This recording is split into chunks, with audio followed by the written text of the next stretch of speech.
నమస్తే, వైద్యం ఆరోగ్యం కార్యక్రమానికి స్వాగతం. ఈనాటి మన కార్యక్రమంలో భాగంగా పాలీ మరియు గౌటీ ఆర్థరైటిస్ కు హోమియోపతిలో ఎటువంటి పరిష్కార మార్గాలు ఉంటాయో మనకు తెలియజేయడానికి హోమియోకేర్ ఇంటర్నేషనల్ నుంచి డాక్టర్ కవిత గారు మనతో పాటు మన స్టూడియోలో ఉన్నారు.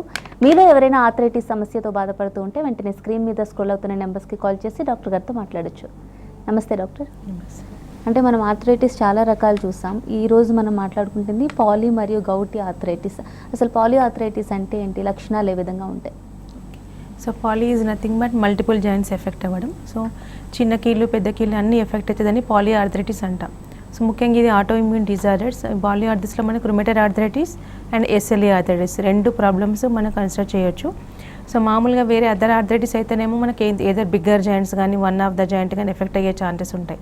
బట్ ఇది మాత్రం అన్ని మల్టిపుల్ చిన్న కీళ్ళు పెద్ద కీళ్ళు టోటల్గా ఎఫెక్ట్ అవుతుంది, సడన్ ఆన్సెట్ అవుతుంది. సో రీజన్ కనుక తీసుకుంటే ఏంటంటే ఆటో ఇమ్యూన్ డిజార్డర్ అంటాం వీటిని, సెల్ఫ్ డిస్ట్రక్షన్. సో మన బాడీలో ప్రతి ఒక్కరికి ఇమ్యూనిటీ అనేది ఉంటుంది, యాంటీబాడీస్ ప్రొడక్షన్ అవుతూ ఉంటాయి. వీటిలో సెల్ఫ్ డిస్ట్రక్షన్ అవసరమైన కణాలే విచ్ఛిన్నం అయ్యే ఉంటుంది సెల్ఫ్ డిస్ట్రక్షన్ ప్రాసెస్లో అవ్వడం వల్ల.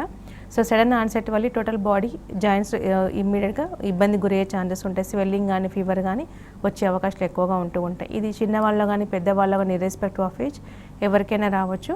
సో సెన్సిటివ్ పీపుల్కి మనం ఎక్కువ గమనిస్తాం. వంశపారంపర్యం కూడా one of the basic reason రావడానికి రీజన్.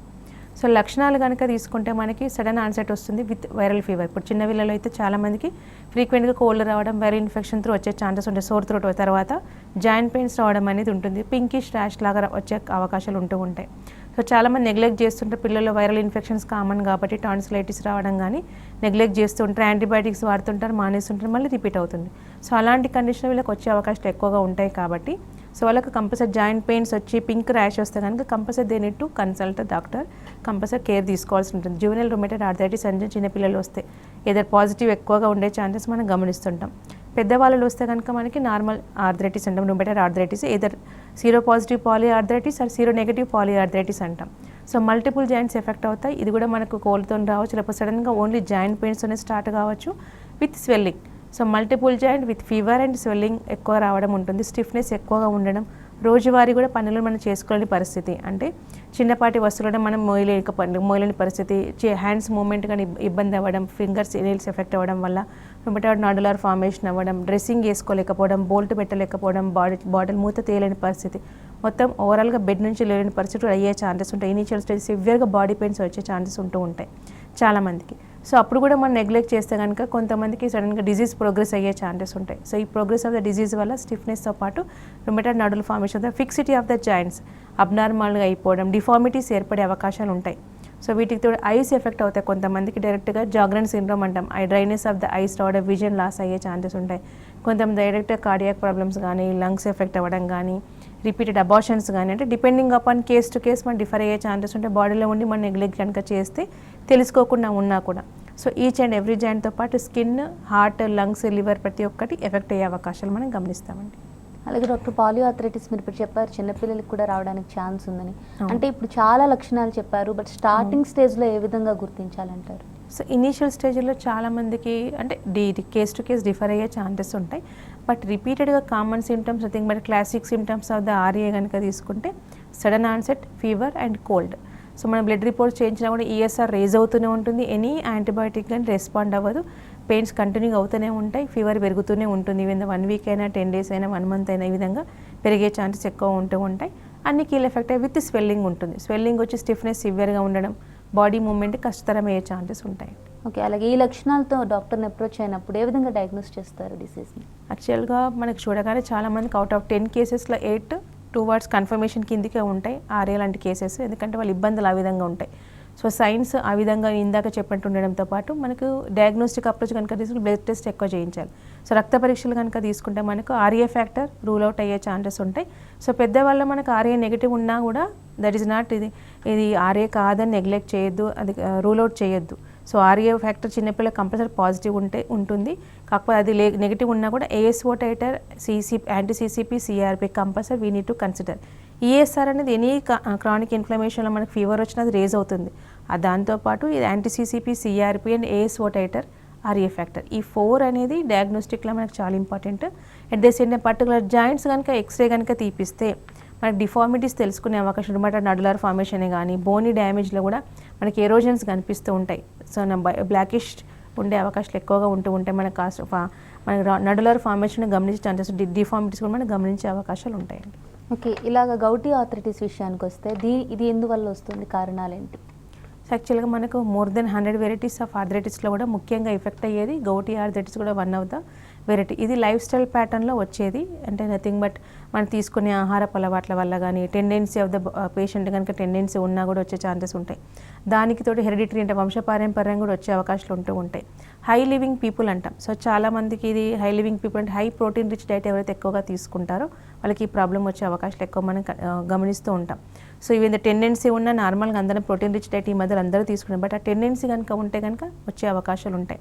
సో మన ప్రోటీన్ తీసుకోవడం వల్ల protein end product is uric acid, కాబట్టి ఎక్సెసివ్ ప్రొడక్షన్ అయిపోయేది మన బ్లడ్లో అక్యుములేషన్ అయిపోయే ఛాన్సెస్ ఉంటాయి. సో క్రిస్టల్ ఫార్మేషన్ అక్యుములేషన్ అవ్వడం వల్ల పాలీ ఆర్టికులర్ అంటామంటే 1 or 2 or 3 జాయింట్స్ ఎఫెక్ట్ అయ్యే ఛాన్సెస్ ఉంటాయి. ఇది పాలీ కాదు, అంటే మల్టిపుల్ జాయింట్స్ అనేది కాకుండా పాలీ ఆర్టికులర్ అంటే ఎదర్ బిగ్ టో కానీ, either one of the knee కానీ, వన్ ఆఫ్ ద యాంకిల్ కానీ ఎఫెక్ట్ అయితే 2 or 3 or 4 అప్పటి వరకు అంతవరకు ఎఫెక్ట్ అయ్యే ఛాన్సెస్ ఉంటాయి.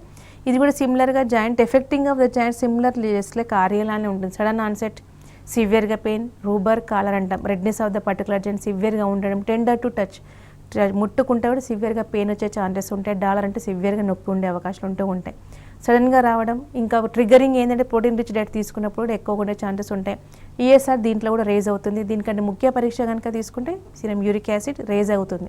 సో ఫీమేల్లో మనకి 6.2 కనుక క్రాస్ అయితే కన్సిడర్ యాజ్ ఏ గౌట్, మేల్లో 7.2 క్రాస్ అయితే కనుక అది గౌట్ లాగా పరిగణించాలండి. ఓకే, అలాగే పాలీ మరియు గౌట్ ఆర్థరైటిస్కి డిఫరెన్స్ ఏంటంటే ఏది ఎక్కువ ప్రమాదకరం? సో డేంజరస్ కనుక తీసుకుంటే ఇప్పుడు మన గౌట్ కనుక తీసుకుంటే limited to joints it self. కొంతమందికి కిడ్నీ స్టోన్స్ రూపంలో కూడా ఫార్మేషన్ అయ్యే ఛాన్సెస్ ఉంటాయి దాన్ని కరెక్ట్గా కంట్రోల్ చేయకుంటే. And it may leads to osteo arthritis. Any foreign particles రికరెంట్గా మనకి జాయింట్ స్పేస్లో ఉంటే ట్రిగ్గరింగ్ అవుతుంది, కాబట్టి any gout may leads to అరుగుదల తొందరగా రావడం, ఆస్టియో ఆర్థరైటిస్ కూడా వచ్చే ఛాన్సెస్ ఉంటాయి. మ్యాక్సిమం ఆ కిడ్నీ స్టోన్ కిడ్నీ మీద ఎఫెక్ట్ అయ్యే ఛాన్సెస్ ఉంటాయి. సో కంపేర్ టు గౌట్ మనకు టాలరెన్స్ లెవెల్లో 2 సివియర్గా పెయిన్ ఉంటాయి, బట్ పెథాలజికల్ పరంగా కనుక తీసుకుంటే మనకి కంపేటివ్ గౌట్ కంటే మనకి ఆర్ఏ సివియర్ డేంజరస్. ఎందుకంటే ఇది మళ్ళీ నాట్ ఓన్లీ జాయింట్స్ వరకే లిమిటెడ్ కాకుండా ఇంటర్నల్ ఆర్గాన్స్ కూడా నథింగ్ బట్ వైటల్ ఆర్గాన్స్ అంటాం, వీటిని కూడా ఇది ఎక్కువ డ్యామేజ్ చేస్తుంది. ఐసే కావచ్చు, హార్టే కావచ్చు, లంగ్సే కావచ్చు, లివరే కావచ్చు, స్కిన్నే కావచ్చు, each and every joint effect అయ్యే ఛాన్సెస్ ఉంటాయి మనకి. రెస్పెక్ట్ ఆఫ్ ఏజ్ ప్రతి ఒక్కరికి వస్తుంది. డైట్ని కంట్రోల్ ఉంచకుండా ఈ ప్రాబ్లం మనకు రేజ్ అవుతూనే ఉంటుంది. సో డిఫార్మిటీస్ చాలా ఫాస్ట్గా ఫార్మేషన్ అయ్యే ఛాన్సెస్ ఎక్కువగా ఉంటాయి, కాబట్టి RA is nothing but rheumatoid arthritis is very dangerous to compare to gout. ఇది మిడిల్ ఏజ్ గ్రూప్లో వచ్చినా కూడా, చిన్నపిల్లలు వచ్చినా కూడా చాలా ప్రమాదకరం అండి. ఎందుకంటే ఆర్ఏ మనకు మిడిల్ ఏజ్ గ్రూప్లో వస్తే కనుక ఫర్టిలిటీ ఏజ్ కాబట్టి ఇన్ఫర్టిలిటీ కూడా ఎక్కువగా దారితీస్తుంది, autoimmune disorder. So medicine induced అయ్యే ఛాన్సెస్ ఉంటాయి, అదర్వైజ్ డిసీజ్ ఇండ్యూస్డ్ కూడా, అంటే ఫారెన్ పార్టికల్ బాడీలోకి రానివ్వదు. కాబట్టి రిపీటెడ్ అబార్షన్స్లో వస్తే కనుక మనకి కంపల్సరీ ఆర్ఏని కూడా మనం కంపల్సరీ రూల్ అవుట్ చేయాలి. And past history of the treatment కూడా మనం తీసుకొని దాన్ని కన్సిడర్ చేసుకునే అవకాశాలు ఉంటాయండి. అలాగే గౌట్ ఆర్థరైటిస్ మనకి పురుషులు ఎక్కువగా కనిపిస్తుంది అంటారు, దీనికి ఏమైనా ప్రత్యేకమైన కారణాలు ఉన్నాయా? సో యాక్చువల్గా ఫీమేల్ అండ్ మేల్ కనుక తీసుకుంటే మనకి ఎక్కువ ఇది గౌట్ మనకు మేల్స్లో ఎక్కువ గమనించే ఛాన్సెస్ ఉంటాం. డైట్ పరంగా కనుక తీసుకున్నా కూడా మనకి చాలామంది ప్రోటీన్ రిచ్ డైట్ ఎక్కువ అంటే ఫీమేల్స్ తీసుకోరు అని కాదు. సో ఆ విధంగా ఈ గౌట్ అనేది మనం ఎక్కువ మేల్స్లో ఎక్కువగా వచ్చే ఛాన్సెస్ ఉంటాయి. హెరిడిటరీ వాళ్ళు కూడా వచ్చే అవకాశాలు ఉంటాయి. స్మోకింగ్ అండ్ ట్రిగ్గరింగ్ పెట్టాలి, ఆల్కహాలిజం కూడా వన్ ఆఫ్ ద ట్రిగ్గర్, కాబట్టి ఆ విధంగా మనకి మేల్స్లో ఇది ఎక్కువగా ట్రిగ్గర్ అవుతుంది. ఎక్కువ రోజులు ఉండే అవకాశాలు కూడా మనం గమనిస్తామండి. ఓకే డాక్టర్, ఫస్ట్ కాల్ రెడీగా ఉంది, నల్గొండ నుంచి మాట్లాడదాం. రూపా గారు. హలో చెప్పండి, మాట్లాడండి డాక్టర్ గారితో. నాకు జాయింట్ సిండ్రోమ్ వచ్చిందండి. ఓకే, పెయిన్స్ ఉన్నాయండి, జాయింట్ పెయిన్స్. ఇది ఎప్పటి వరకు ఉంటాయండి? ఎప్పటి నుంచి ఉందమ్మా మీకు ఈ సమస్య? ఇప్పుడు నియర్లీ 6 months అవుతుందండి. ఓకే, అంటే పెయిన్స్ ఎప్పటి నుంచి ఉన్నాయి? జాగ్రన్ సిండ్రోమ్ ఎప్పటి నుంచి ఉంది? యాక్చువల్గా మన డిసెంబర్లో అది తెలుస్తుందండి, అది ఉన్నట్టు. డ్రైనెస్ ఆఫ్ ద ఐస్ ఉన్నాయా? అవునండి, అన్ని అట్లా dryness, mouth, ice, fever. 3 months వచ్చిందండి ఫీవరు. పెయిన్స్ అన్ని జాయింట్ పెయిన్స్ ఉన్నాయండి. మెడిసిన్స్ ఏం వాడుతున్నారు మీరు? ఉంది. మెడిసిన్స్ ఏం వాడుతున్నారండి? అది ఇంగ్లీష్ మెడిసిన్ వాడుతున్నానండి. ఓకే, మీకు ఆల్రెడీ రుమటైడ్ ఆర్థరైటిస్ విత్ జాగ్రన్స్ వచ్చిందండి. సో ఇదే విధంగా చాలా మందికి మైల్డ్ పెయిన్స్ ఉంటుంది, పెయిన్స్ లాగా నెగ్లెక్టబుల్ ఉండే ఛాన్సెస్ ఉంటాయి. అండ్ ఐ డ్రైనెస్, ఈ విజన్ లాస్ అయ్యే ఛాన్సెస్ ఉంటాయి. ఇది ఒక ఆటోఇమ్యూన్ డిజార్డర్ ఏమో. ఓన్లీ మీరు వాడంటే ఎస్యూకేఎస్ కానీ, ఫోల్వైట్ కానీ, ఫోలిట్రాక్ స్టార్ట్ చేసి ఉంటారు నా గెస్. అది తీసుకుంటే టెంపరీ రిలీఫ్ ఉంటుంది, ఎక్కువ రోజులు లైఫ్ లాంగ్ వాడాల్సిన అవకాశాలు ఉంటూ ఉంటాయి. ఇప్పుడు 6 months to 1 year అంటున్నారు కాబట్టి ఇది ఒక ఆటోఇమ్యూన్ డిజార్డర్. హోమియో చికిత్స పనిచేసేది మనకి ఇమ్యూనిటీ మీద కాబట్టి ఇమ్యూనిటీ సప్రెషన్ లేకుండా అబ్నార్మల్ ఇమ్యూనిటీ టువర్డ్స్ నార్మల్ కింది చేయడంతో పాటు డిజీజ్ ప్రోగ్రెస్ కాకుండా పెయిన్స్ తగ్గిపోయి డిఫార్మిటీస్ లేకుండా నార్మల్గా అవుతుంది. మీ జాగ్రన్ సిండ్రోమ్ కూడా నార్మల్గా అంటే డ్రైనెస్ ఆఫ్ ద ఐస్ కూడా కంప్లీట్గా నార్మల్గా అయిన కేసెస్ ఉన్నాయి. ఆర్ఏ ఫ్యాక్టర్ అండ్ యాంటీసీసీపీసీఆర్ కూడా నెగిటివ్ అయిన కేసెస్ ఉన్నాయి. ఒకసారి మీ ప్రీవియస్ హిస్టరీ ఆఫ్ రిపోర్ట్స్ తీసుకొని అండ్ ప్రెజెంట్ మెడికేషన్ ఏం తీసుకుంటున్నారో అది తీసుకొని వస్తే కనుక మనకి నెంబర్ ఆఫ్ బ్రాంచెస్ ఉన్నాయి, దాని ప్రకారం మనం ట్రీట్మెంట్ స్టార్ట్ చేయొచ్చు. అలాగే డాక్టర్ పాలియో ఆర్థరైటిస్ ఏ విధంగా పిల్లలకి వస్తుందని చెప్పారు, అలాగే గౌటీ ఆర్థరైటిస్ కూడా ఏమైనా పిల్లలకి రావడానికి ఛాన్స్ ఉందా? యాక్చువల్గా కంపేర్ టు గౌటి కంటే కూడా మనకు పాలి ఎక్కువనే చిన్నపిల్లలు గమనిస్తుంటాం. జూనియల్ రుమేటైడ్ ఆర్థరైటిస్ కిందకి గౌట్ ఎక్కువ మనకి 20 years క్రాస్ అయిన వాళ్ళని ఎక్కువ గమనించే ఛాన్సెస్ ఉంటాయి. అంటే రాదు అని రూల్ అవుట్ చేయడం అనేది కాదు, బట్ పర్సంటేజ్ వైజ్ మనకు పాలీని ఎక్కువగా చిన్నపిల్లలు గమనిస్తాం, బట్ గౌట్ 20-25 క్రాస్ అయిన వాళ్ళని ఎక్కువ గమనించే ఛాన్సెస్ ఉంటాయి. ఓకే, అలాగే పాలియో ఆర్థరైటిస్ ఒకవేళ నిర్లక్ష్యం చేస్తే ఎటువంటి పరిణామాలకు దారితీసే అవకాశం ఉంది? ఎందుకంటే కాంప్లికేషన్స్లో మనకి ఇది సివియర్గా ఉండే ఎఫెక్ట్ అయ్యే ఛాన్సెస్ ఉంటూ ఉంటాయి. సో ఆల్మోస్ట్ మనకి ఇనీషియల్గా మనకి స్టిఫ్నెస్ ఉంటుంది, రోజువారీ పని చేసుకోలేని పరిస్థితితో పాటు సింగిల్ మూవ్మెంట్ కూడా కష్టతరం అయ్యే ఛాన్సెస్ ఉంటాయి. అప్పుడు చాలామంది ఇది నెగ్లిజిబుల్ కండిషన్స్ చేయలేండి, ఎందుకంటే సడన్గా ఆన్సెట్ అవ్వడం సివియర్గా పెయిన్స్ వస్తాయి కాబట్టి చాలా వరకు అవుట్ ఆఫ్ 10 కేసెస్లో 9 people ఎర్లీగానే డాక్టర్స్ని అప్రోచ్ అవుతారు, ఎందుకంటే ఆ టాలరెన్స్ ఆఫ్ ద పెయిన్ అంత చేయలేరు వాళ్ళు కాబట్టి ఆ విధంగా అయ్యే ఛాన్సెస్ ఉంటాయి. బట్ స్టిల్ ఈ డిజీజ్ అనేది చాలా ఫాస్ట్గా ప్రోగ్రెస్ అవుతుంది. సో ప్రోగ్రెస్ ఆఫ్ డిజీజ్ ఫాస్ట్గా అవుతుంది కాబట్టి చూసింగ్ ఆఫ్ ద సిస్టమ్ కూడా చాలా ఇంపార్టెంట్. ఏ మెడికేషన్ వాడుతున్నాం, ఎలాంటి సిస్టమ్ని ఎంటర్ చేస్తున్నామంటే పెయిన్ కిల్లర్ రూపంలో కానీ స్టిరాయిడ్ రూపంలో మెడికేషన్ యూజ్ చేస్తే పెయిన్ మాత్రమే రిలీఫ్ అవుతుంది, బట్ పెథలాజికల్ కండిషన్స్ రేజ్ అవుతూనే ఉంటుంది. డిఫార్మిటీస్ చాలా ఫాస్ట్గా ఉంటుంది. స్వాన్ నెక్ డిఫార్మిటీస్ అంటాం, చేతుల్లో మనకి రుమేటాయిడ్ నడులర్ ఫార్మేషన్ అవ్వడం వల్ల స్వాన్ నెక్ లాగా అయిపోయి ఫిక్సిట్ అవుతుంది. ఒకసారి ఫిక్స్ అయిపోయింది, నడులర్ ఫార్మేషన్ అయింది అంటే కనుక ఈవెన్ సర్జరీ కూడా can't help.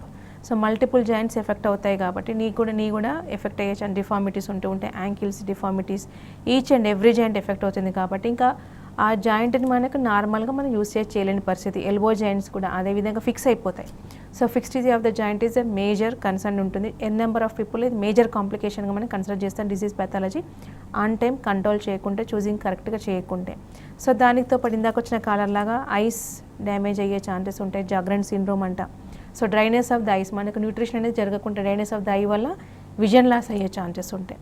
So gradual vision loss అవ్వడం వల్ల ఇబ్బందిగా ఉంటుంది. మనకు మేజర్గా ఏ వర్క్ చేయాలన్నా కూడా vision is a main sensory organ కాబట్టి ఇబ్బంది గురయ్యే ఛాన్సెస్ ఉంటూ ఉంటాయి. దానికి తోడు స్కిన్ కాంప్లికేషన్స్ అంటే skin pinkish rashes all over the body so రావడం, ఇది మనకు అవుట్ ఆఫ్ 100 peopleలో మనకు 10 people గమనిస్తుంటాం. బట్ కొంతమందికి ఇనీషియల్గా వచ్చేసి వెళ్ళిపోతూ ఉంటుంది, మళ్ళీ రెస్ట్ ఒక పింక్ వచ్చే ఛాన్సెస్ ఉంటూ ఉంటాయి. సో ఇది డ్యామేజ్ కాకుండా కూడా ఆ టైంలో మనం కన్సిడర్ చేస్తే case will be closed and case will be reversible completely కూడా పాసిబిలిటీస్ ఉంటూ ఉంటాయి. దీనికి తోడు చాలామంది కార్డియాక్ ప్రాబ్లమ్స్ వస్తుంది. Rheumatic fever and rheumatic arthritis ఇది రెండు ఒక పేషెంట్లో ఉండే ఛాన్సెస్ ఉంటాయి. అంటే పెరికార్డియం అంటే outer layers of the all organs. ఇప్పుడు మనకు హార్ట్కి అవుటర్ లేయర్ పెరికార్డియం అంటాం, అండ్ లంగ్స్కి outer layer at the same time, and each and every organ మనకు సైనోవియల్ మెంబ్రెన్స్ ఎక్కడెక్కడ ఉంటాయి, నథింగ్ బట్ లేయర్స్ ఎక్కడ ఉంటాయో అక్కడ అక్యూములేషన్ అయిపోయి పెరికార్డైటిస్, ఇన్ఫ్లమేషన్ అండ్ ప్లూరైటిస్ వస్తూ ఉంటాయి. ఆయాసం రావడం, దగ్గు రావడం ఈ విధంగా ఎఫెక్ట్ అయ్యే ఛాన్సెస్ ఉంటాయి. రికరెంట్ ఫీవర్ రావడం, క్లోజ్గా అంటే ఎన్ని యాంటీబయాటిక్స్ ఇచ్చినా కూడా తగ్గక పరిస్థితి ఉంటుంది. అండ్ కార్డియాక్ ప్రాబ్లమ్ వచ్చే ఛాన్సెస్ ఉంటాయి. ఎట్ ద సేమ్ టైం మనకు పాలిఆర్థరైటిస్ ఎస్ఎల్ఈ వల్ల అంటే ఫిట్స్ కూడా వస్తూ ఉంటాయి. అంటే ఏఎన్ఏ ప్రొఫైల్ కనుక పాజిటివ్ వచ్చే ఛాన్సెస్ ఉంటాయి. చాలామందికి సిస్టమిక్ లూపస్ ఎరిథిమాటస్ అంటాం, స్కిన్ కాంప్లికేషన్స్తో పాటు టైట్నెస్ ఆఫ్ ద స్కిన్తో పాటు. అండ్ ఏఎన్ఏ ప్రొఫైల్ పాజిటివ్ ఉంటే కనుక మనకి చాలామందికి ఫిట్స్ రూపంలో డిటెక్ట్ అవుతాయి. నథింగ్ బట్ బ్రెయిన్లో మనకి స్ట్రోక్స్ రావడం ఆ విధంగా మనం గమనించే ఛాన్సెస్ ఉంటాయి, అలాంగ్ విత్ ఈ హార్ట్, లంగ్స్, లివర్తో పాటు. So one of the major complications middle age గ్రూప్లో కనుక ఎఫెక్ట్ అయితే అది ఎస్ఎల్ఈనే కావచ్చు, లేకపోతే రుమేటాయిడ్ ఆర్థరైటిస్, రెండింటి మనం పాలిఆర్థరైటిస్ అంటూ ఉంటాం. సంతానలేమి మీ సమస్యకి ఇర్రెస్పెక్టివ్ ఆఫ్ ఏదర్ మేల్స్కే కావచ్చు, ఫీమేల్స్కే కావచ్చు ఇబ్బంది గురయ్యే ఛాన్సెస్ ఉంటాయి. మెడిసిన్కి దే వోంట్ రెస్పాండ్, ఎన్ని మెడికేషన్ ఇస్తున్నా కూడా రెస్పాన్స్ గారు. Either repeated abortions, even pregnancy రాదు వచ్చిన రిపీటెడ్ అబార్షన్స్ మనం ఎక్కువగా మనం గమనిస్తుంటామండి. అలాగే డాక్టర్ గౌట్ ఆర్థరైటిస్ నిర్లక్ష్యం చేస్తే కిడ్నీ ఫెయిల్యూర్కి ఛాన్సెస్ ఎక్కువగా ఉంటాయి, అంటే అంతవరకు వెళ్లకుండా ఎలాంటి కేర్ తీసుకోవాలంటారు? Actual each and every gout case అనేది మన కిడ్నీ ఫెయిల్యూర్ వరకు వెళ్ళదు. బట్ రిపీటెడ్లీ మన గౌట్ రావడం, దాన్ని నెగ్లెక్ట్ చేయడం, మెడిసిన్స్ వాడకపోవడం, మళ్ళీ స్టిల్ డైట్ని కంట్రోల్ చేయకుండా యూస్ చేస్తుంటారు, హై ప్రోటీన్ రిచ్ కంటిన్యూగా చేస్తూనే ఉంటే ఇబ్బంది గురయ్యే ఛాన్సెస్ ఉంటాయి. ఫెయిల్యూర్ వరకు వెళ్లకుండా కిడ్నీ స్టోన్స్ రికరెంట్ అంటే స్టెప్ బై స్టెప్ కొన్ని సంవత్సరాల తరబడి ప్రాబ్లం ఉండి క్రానిసిటీ ఉందనుకోండి, మనకి టోఫే ఫార్మేషన్ కూడా ఉంటాయి. జాయింట్స్లో కనుక తీసుకుంటే అది కూడా డిఫార్మిటీ ఉంటుంది, ఎక్స్ట్రా బోనీ గ్రోత్ గమనిస్తూ ఉంటాం. అది కూడా వన్ ఆఫ్ ద డిఫార్మిటీ. ఒకసారి డిపాజిషన్స్ ఏర్పడి కనుక గ్రోత్ అయితే కనుక మనం దాన్ని కరిగించలేం. అది గౌట్ వల్ల వచ్చేది. ఉన్నప్పుడు యాక్టివ్ స్టేజ్లో అంటే అక్యూట్ అండ్ క్రానిక్ స్టేజెస్ ఉంటాయి మన గౌట్లో. అక్యూట్లో pains will be severe, calor, dolor, rubor అన్నట్టుగా. క్రానిక్ స్టేజ్లో ఏంటంటే డిఫార్మిటీస్ ఫార్మేషన్ అయిపోయి ఫిక్స్ అయిపోతుంటే ఇది కూడా ఆ జాయింట్ ఇబ్బందికి అవుతుంది. Osteoarthritis one of the major complications.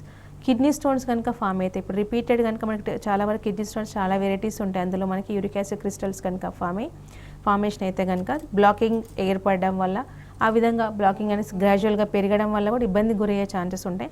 So ఉండే ప్రదేశాన్ని బట్టి మనకు ఉంటే కనుక హైడ్రోనెఫ్రోసిస్ ఫామ్ అవడం, పెల్విక్ క్యాల్సిల్ సిస్టమ్ కనుక క్లోజ్ అయితే కనుక హైడ్రోనెఫ్రోసిస్ అయిపోయి functioning of the kidney GFR రేట్లో కొంచెం పడిపోవడం ఉంటుంది. బట్ కంప్లీట్ ఫెయిల్యూర్ అనేది అవుట్ ఆఫ్ 1 lakh 10,000లో కన్సిడర్ చేయాలి. 10,000లో 1 కేసు అయ్యే ఛాన్సెస్ ఉంటాయి. బట్ అంతవరకు నెగ్లెక్ట్ చేయరు, ఎందుకంటే ఆ పెయిన్ సివియర్గా ఉంటుంది కాబట్టి వాళ్ళు కరెక్షన్ చేసుకుంటే కనుక it can be reversible.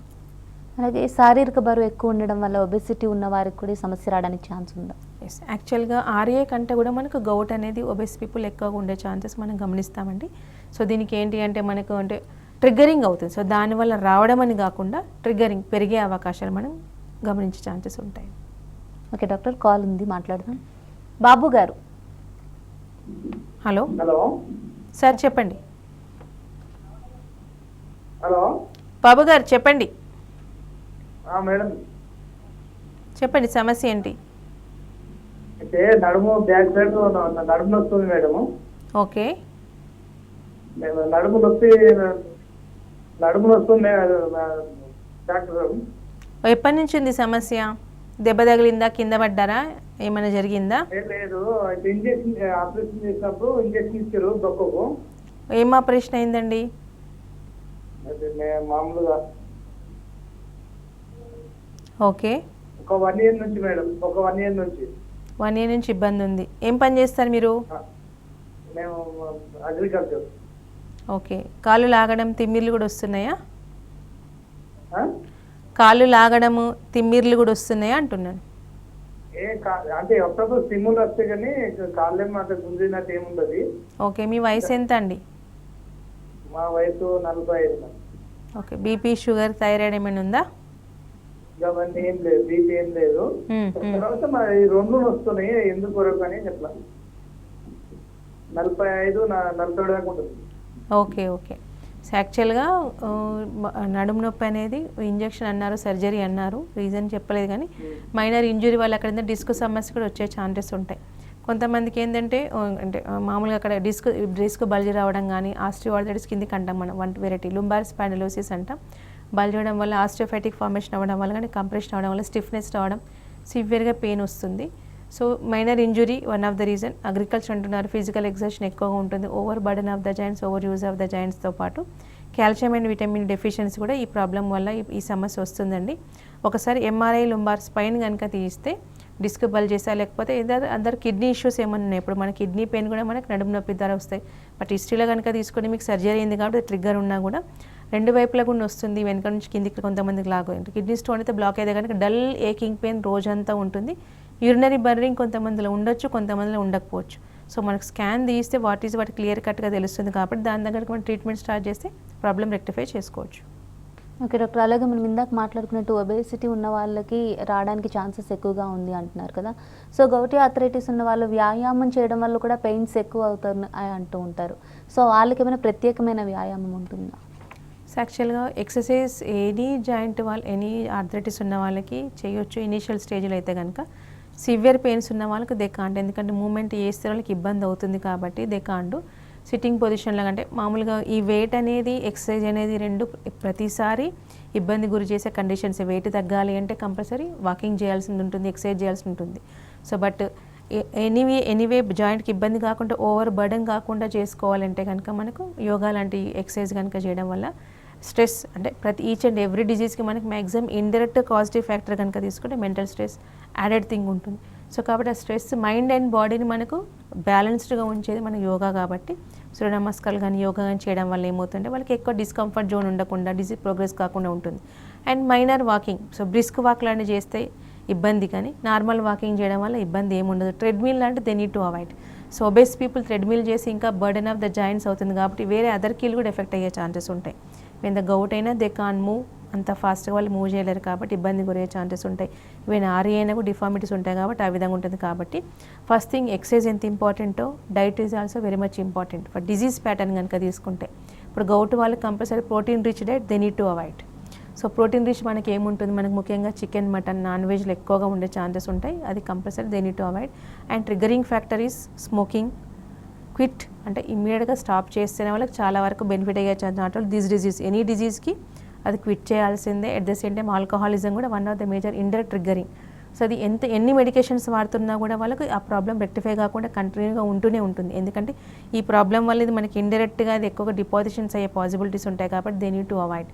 So pulses కానీ సోయా ప్రొడక్ట్స్ ఎక్కువ ఉన్నాయి కానీ కంపల్సరీ వాళ్ళు అవాయిడ్, అంటే ప్రోటీన్ రిచ్ డైట్ ఉండేది కొద్దిగా అవాయిడ్ చేయాల్సిన అవకాశాలు ఉంటూ ఉంటాయి. And healthy diet, fresh leafy vegetables ఎక్కువ తీసుకోవడం వల్ల కూడా వాళ్ళకి నట్స్ లాంటివి తీసుకోవడం వల్ల కూడా బాడీకి నరిష్ అయ్యే ఛాన్సెస్ ఎక్కువగా ఉంటాయి. అండ్ ఒబేస్ కూడా గారు, సో అది కూడా one of the basic reason. But బాడీలో యాంటీబాడీస్ పెరగాలి అంటే ప్రోటీన్ ఈజ్ మెయిన్ ఫ్యాక్టర్.